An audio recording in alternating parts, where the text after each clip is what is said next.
ಆಕಾಶವಾಣಿ ಮೈಸೂರು.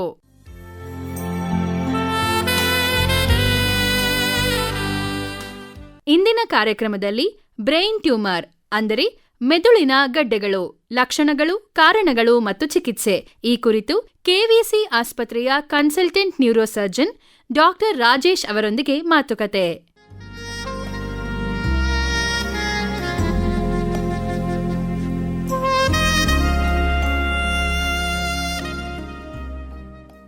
ಕೇಳುಗ್ರೆ, ಸಾಮಾನ್ಯವಾಗಿ 2-3 ದಿನ ತಲೆನೋವು ಬಿಡಲಿಲ್ಲ ಅಂತ ಅಂದರೆ ಒಂದು ಸರ್ತಿ ನರದ ಡಾಕ್ಟ್ರನ್ನ ನೋಡ್ಕೊಂಡು ಬರೋಣ, ಏನಾಗಿದೆ ಸಮಸ್ಯೆ, ಯಾಕೋ ತಲೆನೋವು ಬಿಡ್ತಾ ಇಲ್ವಲ್ಲ ಅಂತ ಅಂದ್ಕೊಳ್ತೀವಿ. ಇದು ಬ್ರೈನ್ ಟ್ಯೂಮರ್ ಅಂತ ಡಾಕ್ಟ್ರು ಹೇಳಿದಾಗ ನಮಗೆ ಯಾಕಪ್ಪ ನಮಗೆ ಈ ಬ್ರೈನ್ ಟ್ಯೂಮರ್ ಅನ್ನೋದು ಬಂತು, ಇದಕ್ಕೆ ಕಾರಣಗಳೇನಾದರೂ ಇದೆಯಾ ಅಂತ ಯೋಚನೆ ಮಾಡ್ತೀವಿ. ತಲೆನೋವು ಬಂದವರಿಗೆಲ್ಲ ಈ ಬ್ರೈನ್ ಟ್ಯೂಮರ್ ಆಗತ್ತಾ? ಇದನ್ನು ನಮಗೆ ತಿಳಿಸ್ಕೊಡೋದಕ್ಕೆ ಇವತ್ತು ನಮ್ಮ ಜೊತೆ ಇದ್ದಾರೆ ಮೈಸೂರಿನ ನರರೋಗ ಶಸ್ತ್ರಚಿಕಿತ್ಸಾ ತಜ್ಞರಾದ ಡಾಕ್ಟರ್ ರಾಜೇಶ್ ಅವರು. ಡಾಕ್ಟರ್ ರಾಜೇಶ್ ಅವರೇ, ಕಾರ್ಯಕ್ರಮಕ್ಕೆ ಸ್ವಾಗತ. ನಮಸ್ತೆ ಮೇಡಮ್, ಥ್ಯಾಂಕ್ ಯು.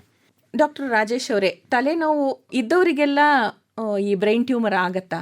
ಎಲ್ಲ ತಲೆನೋವುಗಳೂ ಬ್ರೈನ್ ಟ್ಯೂಮರ್ ಅಲ್ಲ ಅನ್ನೋದು ಅಷ್ಟೇ ಸತ್ಯ. ಸೊ ತಲೆನೋವು ಅನ್ನೋದ ತಕ್ಷಣ ಅದು ನನಗೆ ಬ್ರೈನ್ ಟ್ಯೂಮರ್ ಇದೆಯಾ ಅಂತ ಯೋಚನೆ ಮಾಡೋದ್ರಲ್ಲಿ ಅದು ಮೀನಿಂಗ್ಲೆಸ್ ಆಗುತ್ತೆ. ಸೊ ಏನಂತಂದರೆ ತಲೆನೋವು, ಅದಕ್ಕೆ ಬ್ರೈನ್ ಟ್ಯೂಮರ್ ತಲೆನೋವಿಗೆ ಅದರದ್ದೇ ಆದಂಥ ಕ್ಯಾರೆಕ್ಟರಿಸ್ಟಿಕ್ಸ್ ಅಂದರೆ ಸಿಂಪ್ಟಮ್ಸ್ ಅಂತ ನಾವೇನು ಕರಿತೀವಿ. ಬ್ರೈನ್ ಟ್ಯೂಮರ್ ಸಿಂಪ್ಟಮ್ಸಲ್ಲಿ ತಲೆನೋವು ಒಂದು. ಸೊ ತಲೆನೋವೇ ಬ್ರೈನ್ ಟ್ಯೂಮರ್ಗೆ ಸಿಂಪ್ಟಮ್ ಆಗಿರೋದಿಲ್ಲ. ಸೊ ಹಾಗಿದ್ರೆ ತಲೆನೋವು ಇದ್ದವ್ರಿಗೆಲ್ಲ ಬ್ರೈನ್ ಟ್ಯೂಮರ್ ಇರುತ್ತಾ, ಯಾರು ತಲೆನೋವು ಬ್ರೈನ್ ಟ್ಯೂಮರ್ ಆಗುತ್ತೆ ಅನ್ನೋದು ಅದನ್ನು ಡಿಫ್ರೆನ್ಷಿಯೇಟ್ ಮಾಡೋದ್ರಲ್ಲಿ ನಮ್ಮದು ನೆಕ್ಸ್ಟ್ ವರ್ಕಪ್ ನಡೆಯುತ್ತೆ. ತಲೆನೋವು ಮೊದಲ ಲಕ್ಷಣ ಅಂತ ಹೇಳಬಹುದು. ಇನ್ನೇನೇನು ಲಕ್ಷಣಗಳು ಕಾಣಿಸ್ಕೊಳ್ಳುತ್ತೆ ಈ ಬ್ರೈನ್ ಟ್ಯೂಮರ್ ಇದ್ದವರಿಗೆ? ಸೊ ಬ್ರೈನ್ ಟ್ಯೂಮರ್ ಅಂದ ತಕ್ಷಣ ನಾವು ಫಸ್ಟ್ ಬ್ರೈನ್ ಟ್ಯೂಮರ್ ಅಂದರೆ ಏನಂತ ಅರ್ಥ ಮಾಡ್ಕೊಳ್ಬೇಕಾಗುತ್ತೆ. ಮನುಷ್ಯನ ದೇಹದಲ್ಲಿ ಬೇರೆ ಕಡೆ ಗೆಡ್ಡೆ ಬೆಳೆದಾಗ ಹೇಗೆ ನಾವು ಟ್ಯೂಮರ್ ಅಂತ ಕರಿತೀವೋ, ಅದೇ ರೀತಿ ಬ್ರೈನಲ್ಲಿ ಯಾವುದೇ ರೀತಿ ಗೆಡ್ಡೆ ಇದ್ರೂ ಅದನ್ನು ನಾವು ಬ್ರೈನ್ ಟ್ಯೂಮರ್ ಅಂತ ಕರಿತೀವಿ. ಎಲ್ಲ ಬ್ರೈನ್ ಟ್ಯೂಮರ್ನೂ ಕ್ಯಾನ್ಸರ್ ಇರೋದಿಲ್ಲ. ಸೊ ಬ್ರೈನ್ ಟ್ಯೂಮರಲ್ಲೂ ಒಂದು ಬೆನೈನ್ ಅಥವಾ ಮ್ಯಾಲಿಗ್ನೆಂಟ್ ಅಂತ ಕರಿತೀವಿ. ಬಿನೈನ್ ಅಂದರೆ ಅದು ಕ್ಯಾನ್ಸರ್ ಅಲ್ಲ ಅಂತ ಅರ್ಥ.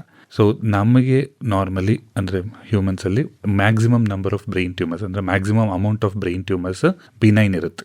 ಮೋಸ್ಟ್ ಕಾಮನ್ ಅಂತ ಕೇಳಿದ್ರೆ ನಾವು ಅದನ್ನು ಮೆನಿಂಜೋಮಾ ಅಂತಂದರೆ it is a non cancerous condition. ಆದರೆ ನೀವು ಕೇಳ್ದಂಗೆ ಎಲ್ಲ ಬ್ರೈನ್ ಟ್ಯೂಮರಲ್ಲೂ ತಲೆನೋವು is one of the symptom. ಅಂದರೆ ಬೇರೆ ಸಿಂಪ್ಟಮ್ಸ್ ಏನಿರುತ್ತೆ ಪೇಷಂಟ್ಸ್ಗೆ, ಬ್ರೈನ್ ಟ್ಯೂಮರ್ ಎಲ್ಲಿರುತ್ತೋ ಅದಕ್ಕೆ ತಕ್ಕಂಗೆ ಸಿಂಪ್ಟಮ್ ಬರುತ್ತೆ. ಅಂದರೆ ತಲೆನೋವು ಅನ್ನೋದು ಯಾಕೆ ಬರುತ್ತೆ ಅಂತಂದರೆ ನಮ್ಮ ಸ್ಕಲ್ ಒಳಗಡೆ ಬ್ರೈನ್ಗೆ ಅಂತ ದೇವರು ಜಾಗ ಮಾಡಿಟ್ಟಿದ್ದಾನೆ. ಅದ್ರ ಒಳಗಡೆ ಏನಾದ್ರು ಎಕ್ಸ್ಟ್ರಾ ತುಂಬಿಕೊಂಡ್ರೆ ಅಂದರೆ ಬ್ರೈನ್ ಟ್ಯೂಮರ್ ಅನ್ನೋದು ಎಕ್ಸ್ಟ್ರಾ ಗೆಡ್ಡೆ ತುಂಬಿಕೊಳ್ತಾ ಇದೆ. ಸೊ ಅದರಿಂದಾಗಿ ಜಾಗ ಇಲ್ಲದೆ ನಮ್ಮದು ಬ್ರೈನ್ ಸುತ್ತ ಇರುವಂಥ ಮೆನಿಂಜಸ್ ಅಂತ ಕರಿತೀವಿ. ಇನ್ನೊಂದು ಏನು ಇಂಪಾರ್ಟೆಂಟ್ ಇದರಲ್ಲಿ, ಬ್ರೈನ್ ಪರ್ಸೆ ಅಂದರೆ ಬ್ರೈನು ಇನ್ಸೆನ್ಸಿಟಿವ್, ಪೇಯ್ನ್ಗೆ ಸೆನ್ಸಿಟಿವ್ ಇರೋದಿಲ್ಲ. ನಾವು ಬ್ರೈನ್ನ ಆ್ಯಕ್ಚುಲಿ ಡೈರೆಕ್ಟ್ಲಿ ಕಟ್ ಮಾಡಿದ್ರೂ ಮನುಷ್ಯಂಗೆ ನೋವು ಗೊತ್ತಾಗೋದಿಲ್ಲ.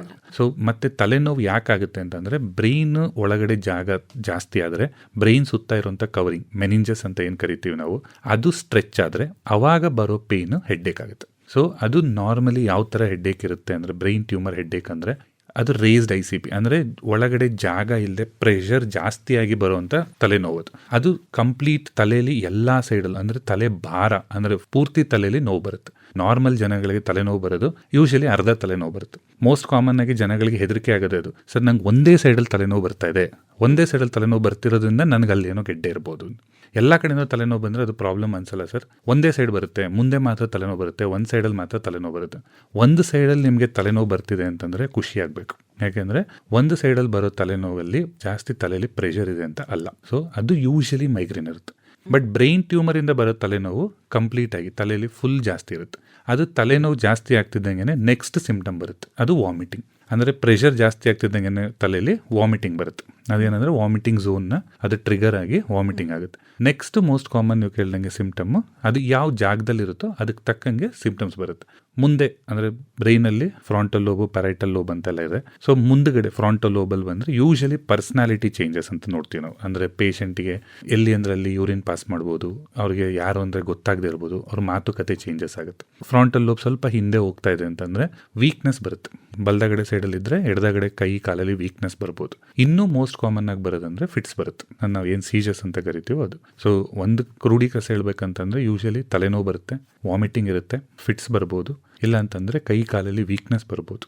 ಇದು ಯೂಶಲಿ 4 ಒಟ್ಟಿಗೆ ಆಗ್ತಾ ಇದೆ ಅಂತಂದರೆ ಇಮಿಡಿಯೇಟ್ಲಿ ಕನ್ಸಲ್ಟ್ ಮಾಡಬೇಕು. ಇದಕ್ಕೆ ಕಾರಣಗಳು ಏನಾದ್ರು ಇದೆಯಾ ಸರ್? ಯಾಕೆ ಈ ಬ್ರೈನ್ ಟ್ಯೂಮರ್ಸ್ ಬರುತ್ತೆ?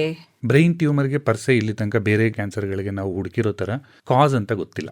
ಯೂಶಲಿ ಎಲ್ಲ ಬ್ರೈನ್ ಟ್ಯೂಮರ್ಗೂ ಇಲ್ಲಿ ತನಕ ಗೊತ್ತಾಗಿರೋ ಕಾಸು ಜೆನೆಟಿಕ್ಸ್. ಸೊ ಮೋಸ್ಟ್ ಕಾಮನ್ಲಿ ಇವ್ರಿಗೆ ಅದು ಫೆಮಿಲಿಯಲ್ ಅಲ್ಲ, ಅಂದರೆ ಅಪ್ಪ ಅಮ್ಮಂಗಿದ್ರೆ ಮಕ್ಳಿಗೆ ಬರುತ್ತೆ ಅನ್ನೋ ಥರ ಇರಲ್ಲ. ಇದು ಜೆನೆಟಿಕಲಿ ಅಂದರೆ ಮ್ಯೂಟೇಷನ್ ಇಂದಾಗಿ ಯೂಶಲಿ ಬರುವಂಥದ್ದು ಕ್ಯಾನ್ಸರ್ಸ್. ಸೊ ಬ್ರೈನ್ ಕ್ಯಾನ್ಸರಲ್ಲಿ ಯಾವುದಕ್ಕೂ ಒಂದೇ ಒಂದು ಇಲ್ಲಿ ತನಕ ತಿಳ್ಕೊಂಡಿರೋದು ಅಂತಂದರೆ ರೇಡಿಯೇಷನ್ ಕ್ಯಾನ್ ಕಾಸ್ ಅಂತ ಹೇಳಿದ್ರು ಹೊರತು ರೇಡಿಯೇಷನ್ ವಿಲ್ ಕಾಸ್ ಅಂತ ಇಲ್ಲ.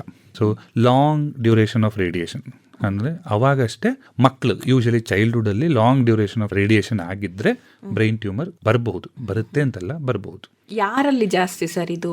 ಮಕ್ಕಳಲ್ಲಿ, ಮಹಿಳೆಯರಲ್ಲಿ, ಗಂಡಸರಲ್ಲಿ ಅಂತ ಆ ಥರ ಏನಾದ್ರು? ಆ್ಯಕ್ಚುಲಿ ಜೆಂಡರ್ ಪ್ರೆಡಿಲೆಕ್ಷನ್ ಇಲ್ಲ, ಬಟ್ ಏನಂತಂದರೆ ಬ್ರೈನ್ ಟ್ಯೂಮರ್ ಜಾಸ್ತಿ ಕಾಣಿಸ್ಕೊಳ್ಳೋದು ಯಾರಲ್ಲಿ ಅಂತ ಹೇಳ್ಬೋದು ಹೊರತು ಇವರಲ್ಲಿಂದ ಜಾಸ್ತಿ ಇರುತ್ತೆ ಅಂತಲ್ಲ. ಮಕ್ಕಳಲ್ಲಿ ಬರುವಂಥ ಕ್ಯಾನ್ಸರ್ಸಲ್ಲಿ brain tumour second most common ಅಂತ ಹೇಳ್ತೀವಿ. ಅಂದರೆ ದೊಡ್ಡವ್ರಿಗೆ ತರಾವರಿ ಕ್ಯಾನ್ಸರ್ಸ್ ಬರ್ಬೋದು, ಅವರಲ್ಲಿ ಬ್ರೈನ್ ಟ್ಯೂಮರ್ ಸಂಖ್ಯೆ ಅಲ್ಲ, ನಾವು ಪ್ರಪೋರ್ಷನೇಟ್ ಆಗಿ ಹೇಳೋಕ್ಕಾಗಲ್ಲ. ಬಟ್ ಮೋಸ್ಟ್ ಕಾಮನ್ ಕ್ಯಾನ್ಸರ್ ಯಾವುದು ಬರುತ್ತೆ ಅಂತ ಕೇಳಿದ್ರೆ ಮಕ್ಕಳಲ್ಲಿ first blood cancer, second brain cancer ಇರುತ್ತೆ. ಸೊ ಬ್ರೈನ್ ಟ್ಯೂಮರ್ಸ್ ಮಕ್ಕಳಲ್ಲಿ ಮೋಸ್ಟ್ ಕಾಮನ್ ಆಗಿ ಕಾಣಿಸುತ್ತೆ. ಆದರೆ ಬ್ರೈನ್ ಟ್ಯೂಮರ್ಸ್ ಪರ್ಸೆ ಮಕ್ಕಳಲ್ಲಿ ಜಾಸ್ತಿ ಅಂತ ಇಲ್ಲ. ಮಕ್ಕಳಲ್ಲಿ ಬರೋ ಕ್ಯಾನ್ಸರಲ್ಲಿ ಬ್ರೈನ್ ಟ್ಯೂಮರ್ ಜಾಸ್ತಿ. ಈ ಡಯಾಗ್ನೋಸ್ ಹೇಗೆ ಮಾಡ್ತೀರಾ ಸರ್? ಅವರು ಇವಾಗ ತುಂಬ ದಿವಸದಿಂದ ತಲೆಭಾರ ಆಗ್ತಾ ಇದೆ, ಅಥವಾ ವಾಮಿಟಿಂಗ್ ಸೆನ್ಸೇಷನ್ ಆಗ್ತಾ ಇದೆ, ವಾಮಿಟೇ ಆಗ್ತಾ ಇದೆ, ಮತ್ತು ಯಾವಾಗಲೂ ಒಂದ್ಸರ್ತಿ ಫಿಟ್ಸ್ ಬಂದಿತ್ತು ಅಂತ ನಿಮ್ಮ ಹತ್ರ ಬಂದಾಗ ನೀವು ಹೇಗೆ ಅದನ್ನು ಬ್ರೈನ್ ಟ್ಯೂಮರ್ ಅಂತ ಡಿಸಿಷನ್ ತಗೊಳ್ತೀರಾ? ಈಗ ನಾನು ಹೇಳಿದಂಗೆ ನಮಗೆಲ್ಲ ಬಂದಿರೋ ಸಿಂಪ್ಟಮ್ಸ್ ಎಲ್ಲ ಅಂದರೆ ಒಂದು ಕಡೆಗೆ ಅದು ಮ್ಯಾಚ್ ಆಗ್ತಾ ಇದೆ ಅಂತಂದರೆ ನಾವು ಇನಿಷಿಯಲಿ ಫಸ್ಟೇ ಅಂದರೆ ನಮಗೆ ಸಸ್ಪೆಕ್ಟ್ ಆಗುತ್ತೆ. ಅಂದರೆ ಓಕೆ, ಇವರಿಗೆ ರೈಸ್ಡ್ ICP ಅಂದರೆ ತಲೆಯಲ್ಲಿ ಪ್ರೆಷರ್ ಜಾಸ್ತಿ ಬರ್ತಾ ಇದೆ, ಇಲ್ಲ ವೀಕ್ನೆಸ್ ಬರ್ತಾ ಇದೆ. ಹಂಗಿದ್ದಾಗ ನಾವು MRI ಫಸ್ಟ್ ಸಜೆಸ್ಟ್ ಮಾಡ್ತೀವಿ. MRIಯಲ್ಲಿ ನಮಗೆ 90% ಆಫ್ ದ ಬ್ರೈನ್ ಟ್ಯೂಮರ್ಸ್ ನಮಗೆ ಕಾಣಿಸ್ಬಿಡುತ್ತೆ. ಅದರಲ್ಲೂ ಸಿಂಪ್ಟಮ್ಸ್ ಬರ್ತಾ ಇದೆ ಅಂತಂದರೆ ಅದು ಕಾಣಿಸೋಷ್ಟು ದೊಡ್ಡದಾಗಿರುತ್ತೆ. ಸೊ ಅದನ್ನು ನಾವು ಇನ್ನೊಂದು ಕಾಂಟ್ರಾಸ್ಟ್ ಎನ್ಹ್ಯಾನ್ಸ್ಡ್ ಅಂದರೆ ಕಾಂಟ್ರಾಸ್ಟ್ ಕೊಟ್ಟು MRI ಮಾಡಿದ್ರೆ ನಮ್ಗೆ ಆಲ್ಮೋಸ್ಟ್ 95% ತನಕ ನಮಗೆ ಬ್ರೈನ್ ಟ್ಯೂಮರ್ಸು ಪಿಕ್ ಆಗುತ್ತೆ. ಅದು ಕ್ಯಾನ್ಸರಾ ಅಥವಾ ಬಿನೈನ ಅಂತ ನೀವು ಅದನ್ನು ಹೆಂಗೆ ಇದು ಮಾಡ್ಕೊಳ್ತೀರಾ? ನಾವು MRIಯಲ್ಲಿ ನಮಗೆ ಕೆಲವು ಡಿಸ್ಟಿಂಕ್ಟಿವ್ ಫೀಚರ್ಸ್ ಅಂತ ಇದೆ. MRIಯಲ್ಲಿ ಏನಂತಂದರೆ ಬ್ರೈನ್ ಒಳಗಡೆಯಿಂದನೇ ಬೆಳೆದಿದೆಯಾ, ಇಲ್ಲ ಬ್ರೈನ್ದು ಟಚ್ ಆಗ್ತಾ ಇದೆಯಾ, ಇದೆರಡನ್ನ ನಾವು ಮೋಸ್ಟ್ MRI ನೋಡಿದಾಗ್ಲೇ ನಮಗೆ ಮೋಸ್ಟ್ ಆಫ್ ದ ಟೈಮ್ಸ್ ಇದು ಕ್ಯಾನ್ಸರ್ ಇದೆಯಾ ಅಥವಾ ಬಿನೈನ್ ಅಂತ ಗೊತ್ತಾಗುತ್ತೆ. ಬಟ್ ನಾವು 100% ಶ್ಯೂರ್ ಆಗಿ ಹೇಳಬೇಕು ಅಂದರೆ ನಾವು ಸರ್ಜರಿ ಮಾಡಿ ಅದನ್ನು ಬಯೋಪ್ಸಿ ಕಳಿಸಿದ ಮೇಲೆ ಹೇಳೋಕ್ಕಾಗುತ್ತೆ. ಅದ್ರ ಜೊತೆಗೆ ಅದರಿಂದನೇ ನಾವು ಗ್ರೇಡಿಂಗು ಮಾಡಿ ಕೊಡ್ಬೋದು.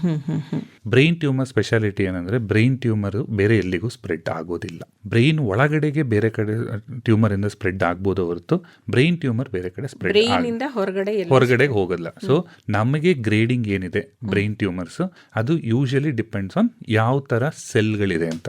ಅಂದರೆ ಡಿಫ್ರೆನ್ಸಿಯೇಷನ್ ಅಂತ ಕೇಳ್ತೀವಿ, ಡಿಫ್ರೆನ್ಸಿಯೇಷನ್ ಅಂದರೆ. ಸೊ ಗ್ರೇಡ್ 1, 2, 3, 4 ಅಲ್ಲಿ ಗ್ರೇಡ್ 4 ಅಂತಂದರೆ ತುಂಬಾ ಮ್ಯಾಲಿಗ್ನೆಂಟ್ ಟ್ಯೂಮರ್, ಅಂದರೆ ಅದು ಹರಡಿದೆ ಅಂತಲ್ಲ, ಬಟ್ ಅದನ್ನು ನಾವು ಎಷ್ಟೇ ಸಲ ಆಪರೇಟ್ ಮಾಡಿದ್ರು ಮತ್ತೆ ಬರೋ ಚಾನ್ಸಸ್ ಜಾಸ್ತಿ ಇದೆ ಅಂತ. ಸೊ ಗ್ರೇಡ್ 1 ಅಂತಂದರೆ ಡಿಫ್ರೆನ್ಸಿಯೇಷನ್ ಅಷ್ಟೊಂದು ಆಗಿಲ್ಲ. ಸೊ ನಾವು ಸರ್ಜರಿ ಮಾಡಿ ಕ್ಲಿಯರ್ ಮಾಡಿ ರೇಡಿಯೇಷನ್ ಕೊಟ್ಟರೆ ಪೇಷಂಟ್ಗೆ ಪ್ರೋಗ್ನೋಸಿಸ್ ಚೆನ್ನಾಗಿರುತ್ತೆ ಅಂತ.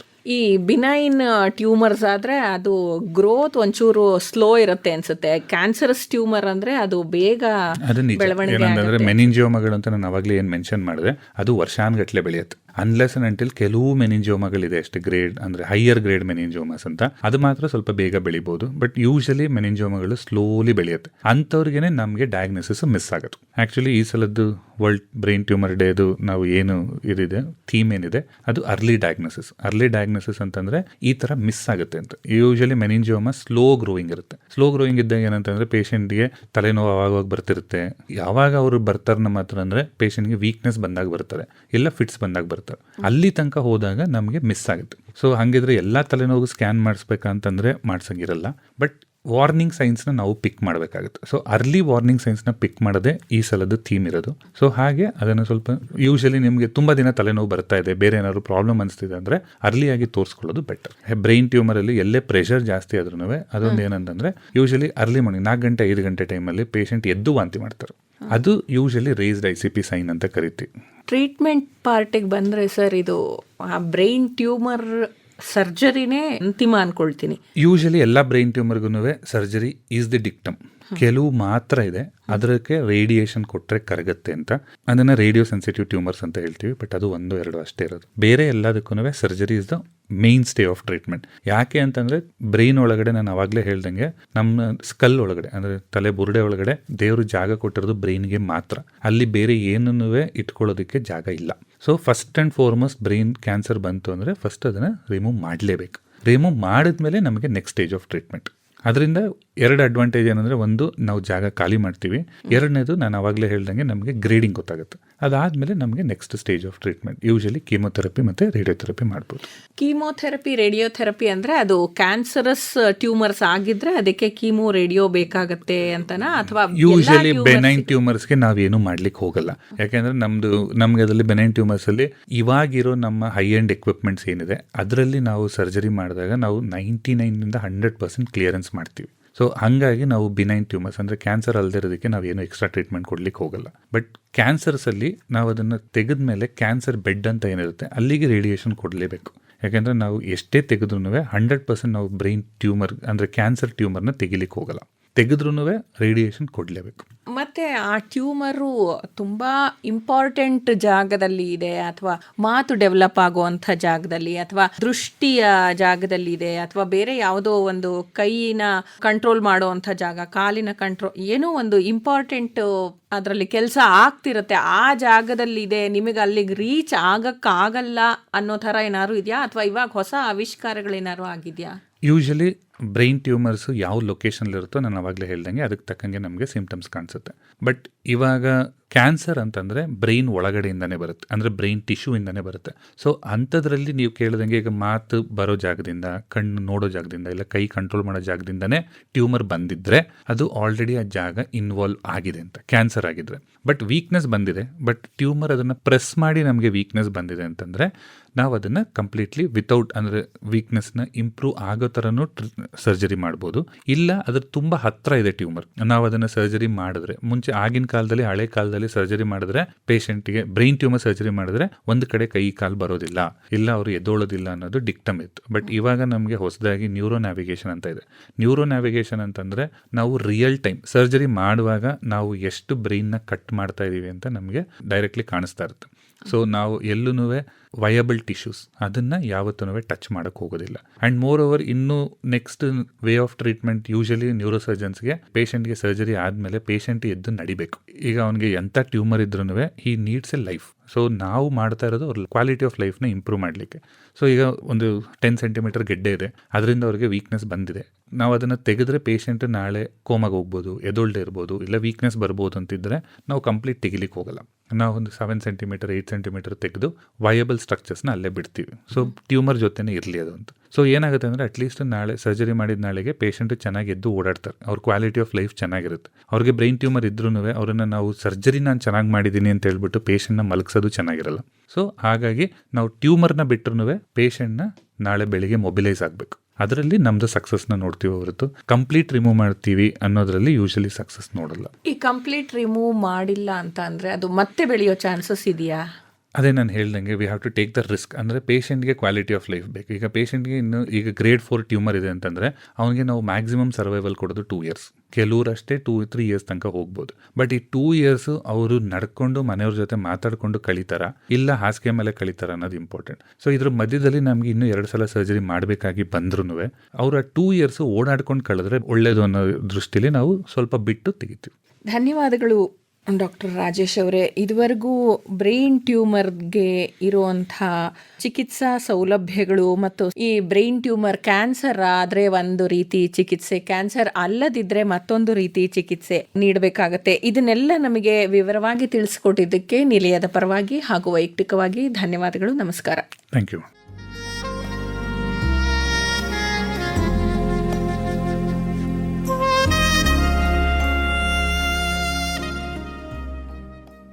ಇದುವರೆಗೂ ನಮ್ಮ ಆರೋಗ್ಯ ಕಾರ್ಯಕ್ರಮದಲ್ಲಿ ಬ್ರೈನ್ ಟ್ಯೂಮರ್ ಅಂದರೆ ಮೆದುಳಿನ ಗಡ್ಡೆಗಳು, ಲಕ್ಷಣಗಳು, ಕಾರಣಗಳು ಮತ್ತು ಚಿಕಿತ್ಸೆ ಈ ಕುರಿತು ಕೆವಿಸಿ ಆಸ್ಪತ್ರೆಯ consultant neuro surgeon doctor Rajesh ಅವರೊಂದಿಗೆ ಮಾತುಕತೆ ಕೇಳಿದಿರಿ.